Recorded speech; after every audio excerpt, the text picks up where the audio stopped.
ओम शांति। जैसा हम जानते हैं,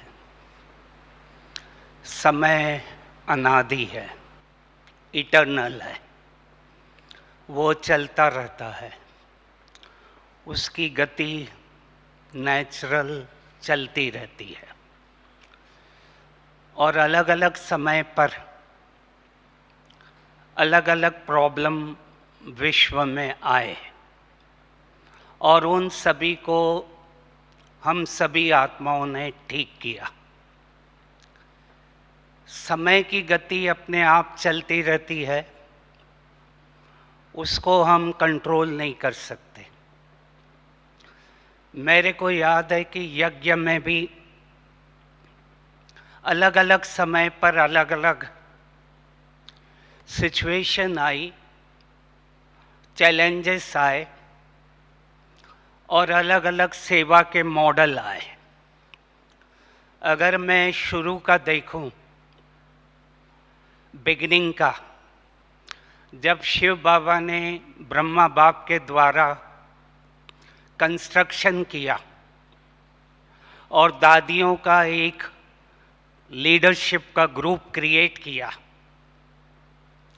उस समय प्रॉब्लम अलग थे, चैलेंजेस अलग थे और उसके अनुसार सेवाएं हुई। उस समय की सेवा ज़्यादा अपने अंदर जाकर अपने अंदर की शक्तियों को बढ़ाना था।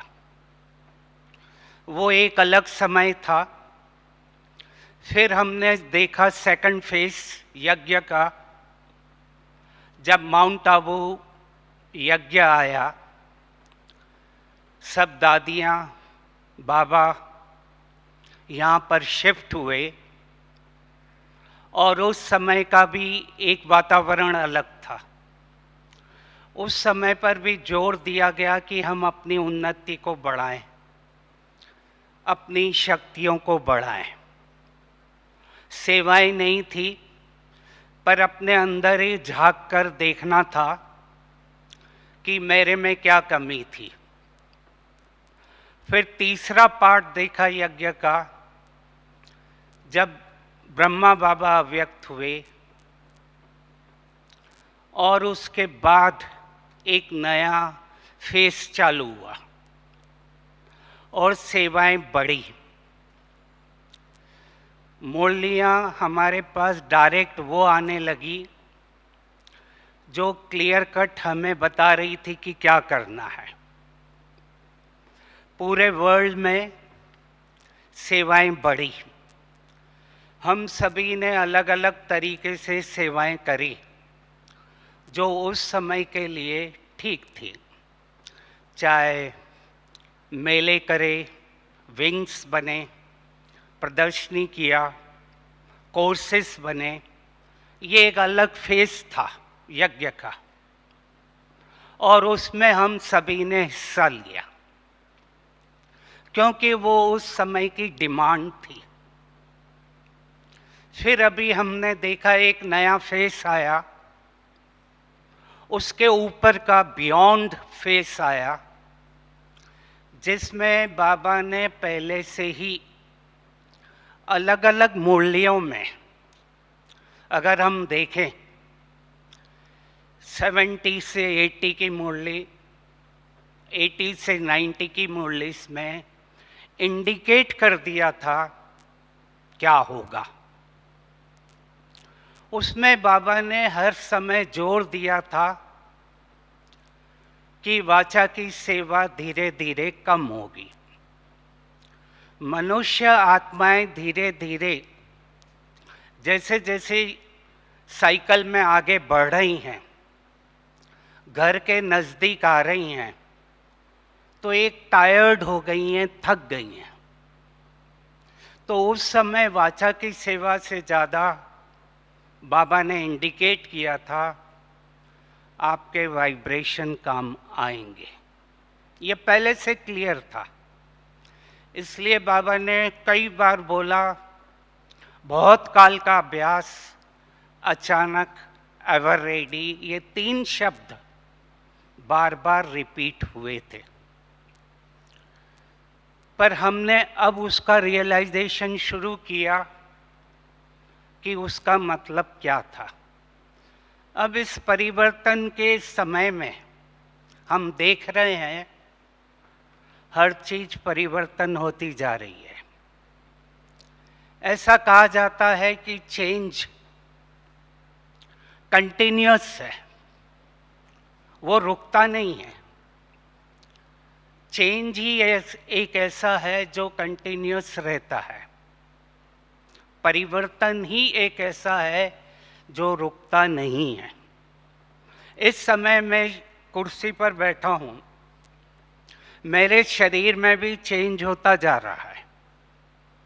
मेडिकली देखें, 1 साल में 98% सेल्स शरीर के रिप्लेस हो जाते हैं, नए सेल्स आ जाते हैं। जो मैं सांस ले रहा हूँ, छोड़ रहा हूँ, हर सांस मैं 10 to the 22 एटम्स बाहर छोड़ रहा हूँ और 10 to the 22 एटम्स अंदर ले रहा हूँ। तो मेरे शरीर में भी परिवर्तन होता जा रहा है। मैं अगर चाहूँ न चाहूँ, हो रहा है। बॉडी के हर सिस्टम में परिवर्तन होता जाता है और हर सिस्टम के सेल्स अपने आप चेंज होते हैं।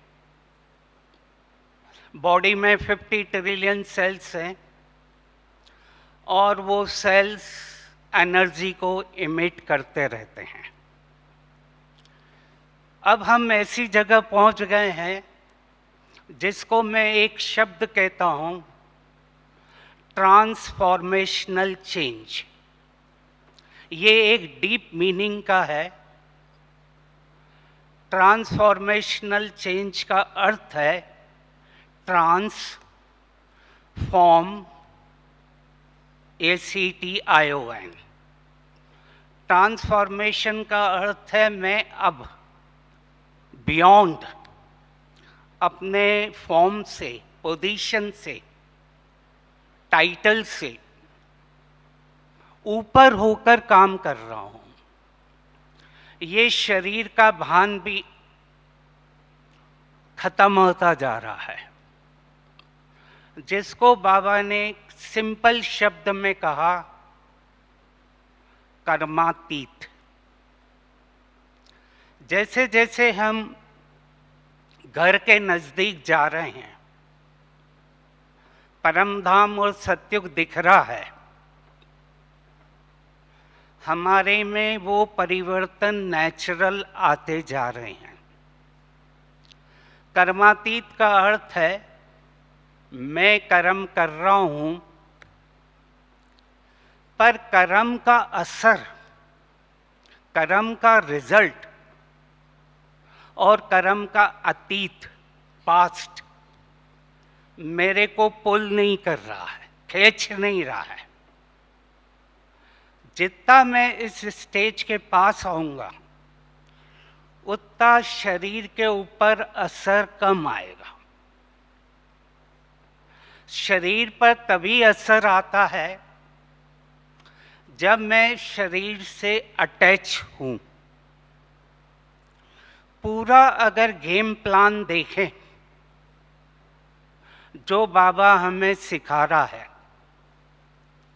उसका पूरा मीनिंग ही है मैं कितना अपने को सहज, नेचुरल डिटैच कर रहा हूं। डिटैचमेंट का अर्थ है मैं अपने शरीर को भी देख रहा हूं, उससे ऊपर देखें, मन और बुद्धि को भी देख रहा हूं, संकल्पों को भी देख रहा हूं। जो यहां पर हो रहा है मेरे सॉफ्टवेयर में, TEAM, thoughts, emotion, attitude, memory, वो मेरे हार्डवेयर को असर करता है। अब ये मेडिकली आ गया है, जितना हमारा टीम सॉफ्टवेयर अच्छा होगा उतना मेरा हार्डवेयर इम्यूनिटी अच्छी होगी। क्योंकि खेल अब सब जगह, बाहर की दुनिया में, अंदर की दुनिया में ये आ रहा है, अगर आपको बचना है तो एक ही रास्ता है, वो आपकी इम्यूनिटी कितनी है। इम्यूनिटी बाहर की होती है, फिजिकल, जो बार बार आ रही है और उसको हमें मेंटेन करना है। हाथ धोना है, डिस्टेंस रखना है, मास्क पहनना है, कहीं भी क्राउड में जाएं, ये सब मेंटेन करना है। क्योंकि आने वाले समय में ये प्रॉब्लम और बढ़ेगा, तो हमें अपना प्रोटेक्शन खुद का रखना है, वो मस्ट है, उसको हम कॉम्प्रोमाइज नहीं कर सकते। फिजिकल इम्यूनिटी हमारी इंटेस्टाइन, 70% इम्यूनिटी हमारी इंटेस्टाइन क्रिएट करती है। तो हमारे डाइट में, खाने में, सब चीज़ों को ठीक रखना है। मैं उसके डिटेल में नहीं जा रहा हूँ, पर मेन प्रॉब्लम है, मेन फोकस है बाबा ने जो सिखाया, स्पिरिचुअल इम्यूनिटी। स्पिरिचुअल इम्यूनिटी का अर्थ है मेरा हर संकल्प जो एनर्जी को लेकर जा रहा है, पूरे यूनिवर्स में जा रहा है। मेरा हर थॉट एक एनर्जी है। और अगर हम देखें, आत्मा भी एक एनर्जी है। आत्मा एक एनर्जी का पुंज है। इसको और डिटेल करूं, एनर्जी का अर्थ है वेव्स। हमारी आत्मा कंटिन्यूअस वेव्स को भेज रही है और वो वेव्स कहीं ना कहीं टकरा रही हैं। अगर मेरे में डर है, घबराहट है, चिंता है, फियर है, तो मैं वो चीजें अट्रैक्ट करूंगा। जैसा मैं सोच रहा हूं वो ही अट्रैक्ट कर रहा हूं। अगर मैं बार बार नेगेटिव को सोच रहा हूं, वायरस का सोच रहा हूं, तो वो शब्द भी हर जगह जा रहा है। जिस चीज का हम बार बार वर्णन करते हैं, रिवाइज करते हैं, वो शब्द भी ऊर्जा लेकर शरीर को नुकसान करता है और दूसरे को भी नुकसान करता है। और वो फियर पूरा नेगेटिव एनवायरनमेंट क्रिएट करता है और हम वो प्रॉब्लम को जल्दी अपने में ले आते हैं। तो पहली बात है, हम उस फियर को, नेगेटिव को, एंजाइटी को कम करें। फियर हर एक में आता है। हर एक के जो प्रोग्रामिंग हुए हैं उसके अनुसार उसकी मेमोरी, डाटा, स्मृति वो आती है। पर हमें धीरे धीरे उसको कन्वर्ट करना है। रोज मेरे को अपने को पॉजिटिव सम्मान देते रहना है। जितना मैं अपने को वो सम्मान दूंगा, पॉजिटिविटी दूंगा, तो वो नेगेटिव प्रोग्राम जो मेरे अंदर हैं वो मेरे को असर नहीं डालेंगे। क्योंकि बाबा का जो बेसिक फॉर्मूला है, बेसिक टेक्निक है, टूल है, एक ही टूल है, एक ही बेसिक बाबा ने सिखाया है, उसको हम कॉम्प्लिकेट नहीं करें। सिंपल टेक्निक बाबा ने सिखाया है, अशरीरी बनकर मेरे को याद करना है, ये बेसिक है। जितना मैं अशरीरी विदेही निराकारी की प्रैक्टिस करूंगा, उतना शरीर से अटैचमेंट अलग होगा। अगर हम देखें, सब दुखों की जड़ एक ही है। दुख की जड़, तकलीफ की जड़ एक ही है। लॉर्ड गौतम बुद्ध से भी पूछा किसी ने, दुख का प्रॉब्लम क्या है? उन्होंने कहा, मोह, अटैचमेंट। और दूसरा कहा, खुद के प्रति नेगेटिव थॉट।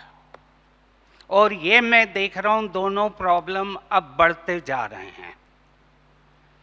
बीमारी से प्रॉब्लम नहीं है, वायरस से प्रॉब्लम नहीं है, लोग ठीक हो रहे हैं, पर प्रॉब्लम आ रहा है पैनिक, फियर। और जब कभी भी हमारे में पैनिक आता है, फियर आता है, हमारा न्यूरो एंडोक्राइन एक्सिस ज़्यादा काम करता है। जो एक्सिस काम कर रहा है, नर्वस सिस्टम और एंडोक्राइन सिस्टम काम करता है। जब कभी भी मेरी आत्मा में, ब्रेन में डर है, पैनिक है, जल्दीबाजी है, तो मेरे स्ट्रेस हार्मोन ज़्यादा निकलते हैं। और ये जब ज़्यादा निकलते हैं तो शरीर की इम्यूनिटी को कम करते हैं। इसलिए बीमारी से घबराना नहीं है, उसको मेरे को ठीक करना है। बीमारी होना कोई गलत बात नहीं है। वायरस तभी अटैक करता है जब हमारी इम्यूनिटी लो है। अगर मैं अपनी इम्यूनिटी को ठीक रखता हूं अपनी पॉजिटिविटी से, तो असर कम आएगा। और जितना अशरीरी की प्रैक्टिस करूंगा, उतना मेरा ऑरा, लाइट का फॉर्म बढ़ता जाएगा। मैं अगर कहूं, इस समय की रिक्वायरमेंट केवल एक ही है, जो बड़े बड़े एक्सपर्ट ने कहा, मैं नहीं कह रहा हूं, मेडिकल एक्सपर्ट ने कहा। एक तो खड़े रहो, स्थिर रहो, चलते रहो। और वो बाबा की लैंग्वेज में है, स्वस्थिति को ठीक रखो, स्मृति को ठीक रखो और वृत्ति को ठीक रखो। ये हमारे हाथ में है, इसको ठीक रखें। दूसरा, चलते रहें, ज़्यादा फैलाव की कोशिश नहीं करें। ये समय ऐसा नहीं है कि हम फैलाव करें। हम अपने में अंदर बैठे रहें, अपने को एंजॉय करें। जहाँ भी हैं, जिधर भी हैं, उस स्थिति को एंजॉय करते चलते चलें। और तीसरा है, जो मैं कह रहा था, अटैचमेंट को कम करें, क्योंकि मैं और मेरापन ही दुख देता है। जब मैं समझता हूं ये मेरा है, तो तकलीफ होगी। मेरे को एक बहुत अच्छी कहानी याद आई। एक बिजनेसमैन वापस आता है, अपने घर के वहाँ पहुँचता है। उसका घर बहुत अच्छा था, शहर में फेमस था, आलीशान था। लोग उसके घर को खरीदने के लिए डबल पैसा देना चाहते थे, पर वो बेचता नहीं था। उसने आके देखा कि उसका घर पूरा जल रहा है, लोग खड़े हैं। उसको भी तकलीफ होने लगी, रोने लगा। इतने में उसका लड़का आया, पहला लड़का आया। पहले लड़के ने कहा, आप घबराइए नहीं, कल ही मैंने इस मकान को एक को बेच दिया था। तो वो बिजनेसमैन बड़ा खुश हो गया, नॉर्मल हो गया, आंसू बंद हो गए और वो भी देखने लगा जैसे दूसरे देख रहे हैं। इतने में दूसरा लड़का आया, बोला अभी उसने पूरा पैसा नहीं दिया है, अब क्या होगा पता नहीं। फिर वो रोने लगा। फिर इतने में तीसरा लड़का आया, बोला नहीं, उस बिजनेसमैन ने कहा कि मैंने प्रॉमिस कर दिया है तो मैं पैसा पूरा दूंगा, आप चिंता मत करिए, मैंने प्रॉमिस किया है तो पूरा करूंगा। बिजनेसमैन फिर ठीक हो गया। अगर इसका एनालिसिस करें तो क्या हुआ? पहले वो मकान से अटैच था, उसने सोचा मेरा मकान है तो दुख हुआ। दूसरे में आया कि मेरा नहीं है तो तकलीफ ठीक हो गई। दूसरे में आया कि फिर है, तीसरे में आया कि अब मेरा है ही नहीं तो उसको कोई तकलीफ नहीं हुई। तो जहां हम समझते हैं ये मेरा है तो वहां तकलीफ है। और मैं ये कहूँगा कि ये समय ऐसा बाबा ने दिया है, चक्र का वो समय है जहां हर आत्माएं एक लेवल पर हैं। कोई बड़ा नहीं है, कोई छोटा नहीं है, सब आत्माएं एक लेवल पर खड़ी हैं। कोई भी आगे बढ़ सकता है। बाबा ने ये कहा था कि कोई भी साक्षात्कार करा सकता है, चाहे आप छोटा काम कर रहे हैं, चाहे कुछ भी कर रहे हैं। अगर बाबा की याद में कर रहे हैं तो आप साक्षात्कार करा पाएंगे।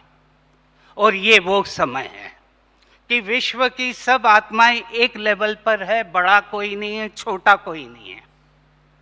अगर हम दिल से बाबा का वो काम भी अच्छी तरह कर रहे हैं जो हमें दिया गया है, प्यार से कर रहे हैं, खुशी से कर रहे हैं, तो आप देखेंगे आप आगे बढ़ जाएंगे। क्योंकि ये नंबर 1 लेने का टाइम है। अभी तक जितनी सेवाएं हुई उसके नंबर थे, पर ये अब एक स्पेशल टाइम है और बाबा ने इसीलिए दिया है। और हमें इसीलिए प्रकृति के 5 तत्वों को भी वाइब्रेशन देते रहना है। जितना हम उनको ठीक करेंगे, वाइब्रेशन देंगे, वो हमें हेल्प करेंगे, वो हमारे लिए गिफ्ट देंगे। हमें उससे घबराना नहीं है। 5 तत्व एक साथ आएंगे, फिर भी हमें शांत होकर उनको ठीक करना है, वाइब्रेशन देना है। जो बाबा का मुख्य शब्द है जो मैंने सीखा, स्वस्थिति से परिस्थिति को ठीक करना है।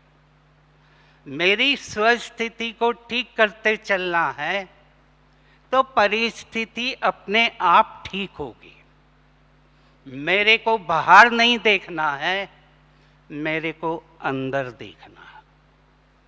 और ये समय इसीलिए दिया गया, डार्कनेस है, नेगेटिविटी है, पर मेरे को अंदर देखते रहना है। जितना मैं अंदर जाऊंगा इस अंधकार में, उतना मेरे अंदर की लाइट ब्राइट होगी। सूर्य तेज होता है, पर जब ग्रहण होता है उसकी चारों स्पाइक्स हमें दिखती है। ऐसे ही इस अंधकार में हमारी आत्मा के पोटेंशियल्स, ताकत हमें दिखेगी और उसको बाहर लाते रहना है। तो एंड करता हूं, क्या करना है। मेरे पास कई क्वेश्चन आए, क्या करें। तो पहला, अपनी स्थिति को ठीक रखना है। मेरी स्थिति, खुशी किसी आधार के ऊपर डिपेंडेंट नहीं हो। निराधार बनना ही कर्मातीत अवस्था है। ये मैं नई डेफिनेशन देता हूँ। आधार से निराधार बनना ही कर्मातीत है। निराधार बनना ही मेडिटेशन है। तो मैं बार बार चेक करूं, निराधार बन रहा हूं। आगे चलकर कुछ काम नहीं करेगा, इंटरनेट काम नहीं करेगा, उसके बिना भी मैं ठीक हूं। तो मेरी खुशी किसी आधार के ऊपर नहीं बने। लोग मेरे को अप्रिशिएट करें, वाह वाह करें, नाम मान शान दें, उसके बिना भी मैं खुश हूं, क्योंकि खुशी मेरे को यज्ञ ने दी है। यज्ञ पहले है, मैं सेकंड हूं। कभी कभी हम खुद पहले हो जाते हैं, यज्ञ सेकंड हो जाता है। हम सबको यज्ञ ने पहले दिया है, दादियों ने दिया है, वो पहले हैं, हम सेकंड हैं। मैं कर रहा हूं, वो करा रहा है। मेरा कुछ नहीं है, उसका है। तो तब हम आने वाली परिस्थितियों में ठीक रहेंगे। और जो बोला, अपनी इम्यूनिटी को ठीक रखो। फिजिकल को भी तरह तरह की जो मेथड आ रही है, काली मिर्च है, लौंग है, काढ़ा है, गिलोय है, उसका उपयोग करते रहें। खाने पर ध्यान दें, समस्या का समाधान करें, कारण को निवारण करें। ओम शांति।